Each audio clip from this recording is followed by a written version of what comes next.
Hey, Guy here. Welcome back to Amore Van. Today I'm going to bring you part two of our demonstration of how, after coming home from a 3.5 month road trip, we sanitize our water bladders and change our filters.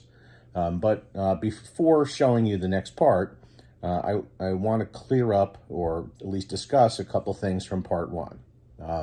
First, you will have seen in part one that we added bleach, uh, highly diluted bleach, into the fresh tank on the last day of our trip in order to start the disinfection process.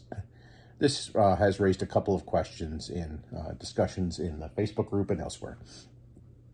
First, the question is, Embassy has this wonderful ozone purification system that we run twice a week, and we've talked about it in our videos, and Embassy owners are well familiar with it. Is the use of that bleach really necessary? And the answer is probably not. Just let us tell you about our experience. So we drink the water in our van. We've been drinking it through 32,000 miles of travel, and the water is perfectly fine.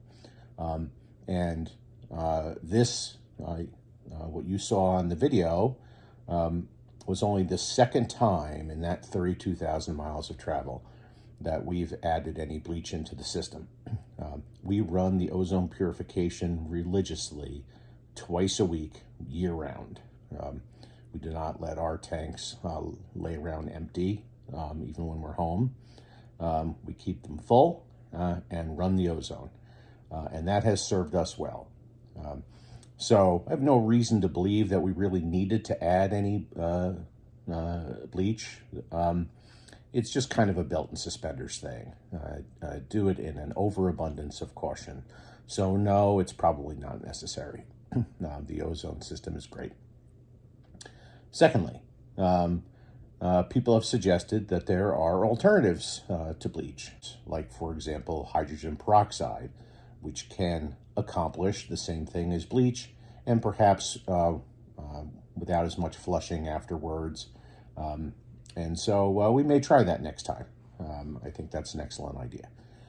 The third thing, and I pointed this out in the comments to the first video, is that, as you saw, as a deodorizer, we put heavily diluted vinegar into the gray bladder. And at the same time, we put some bleach, heavily diluted bleach, into the fresh water bladder. And I just want to reemphasize that you don't want bleach and vinegar to mix. That can cause harmful fumes. So once you've added the bleach into your freshwater system for disinfecting purposes, if you choose to use bleach, then don't run it into the gray bladder until you've had a chance to flush out the bladder, as you'll see in the video you're about to see. So without further ado,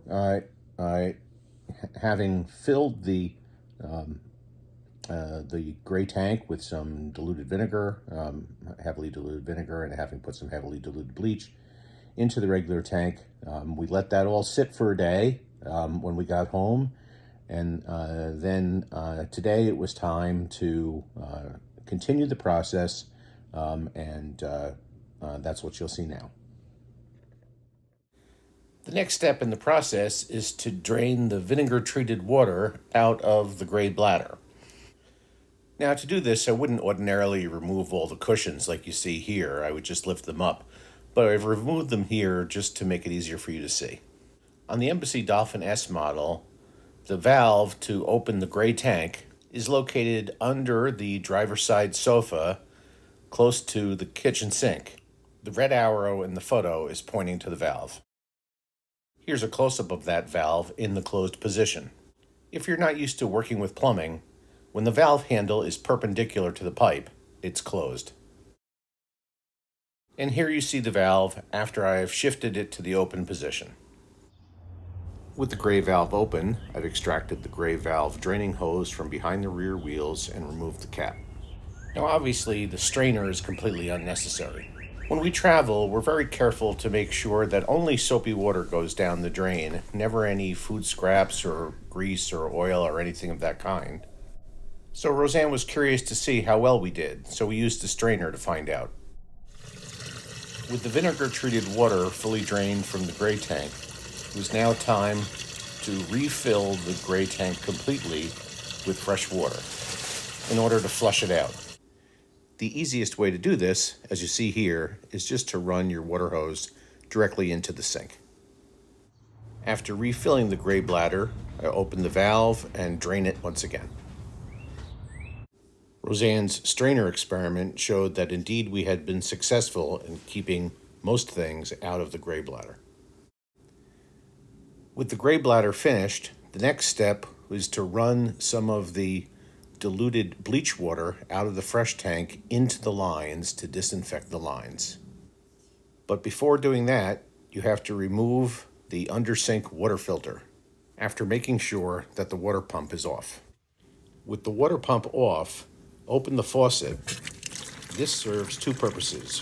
One, to release pressure in the system to make it easier to unscrew the filter housing, and two, to drain the water above the filter so that it doesn't all wind up on the floor when you open up the filter housing. You'll notice I'm using a bucket. That's because I just got done getting our gray bladder all set to go, and I don't really want the diluted bleach water down in the gray bladder. Next, I placed some paper towels on the floor under the housing and put an absorbent towel on top of those. And now it's time to unscrew the filter housing. Embassy supplies a round wrench tool for this purpose. Just fit it on and turn it. Remember, lefty-loosey, righty-tighty. Once you've loosened it with the wrench, you can then unscrew it by hand, as I'm doing here.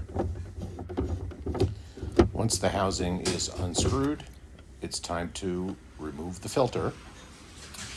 If you're replacing the filter, you can now discard the old one. Otherwise, just set it aside so you can put it back when you're finished with this task. We'll be replacing ours since it's been about 9 months, and I'll talk more about the filter in part 3 of this video series.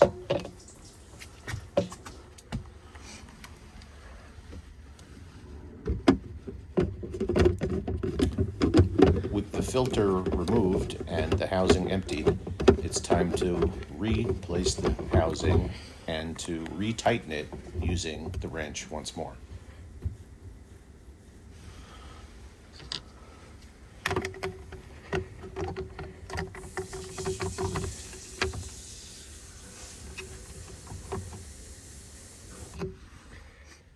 After turning the pump back on, I open the faucet in order to allow the bleach-treated water into the lines.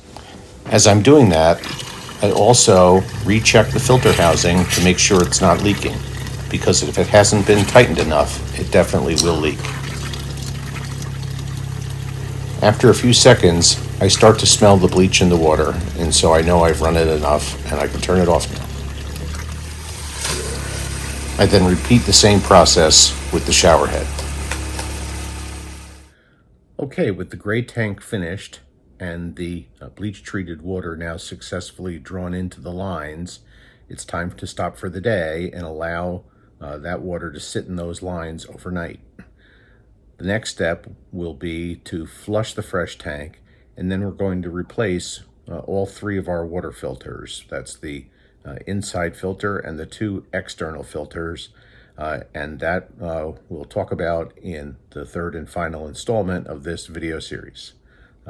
As always, if you found this video helpful, give it a thumbs up, and if you're not already a subscriber, please subscribe to our channel by clicking on the Amore fan icon that just popped up on your screen. We'll see you next time. We hope you found this helpful, and we'll see you next time here at Amore Van.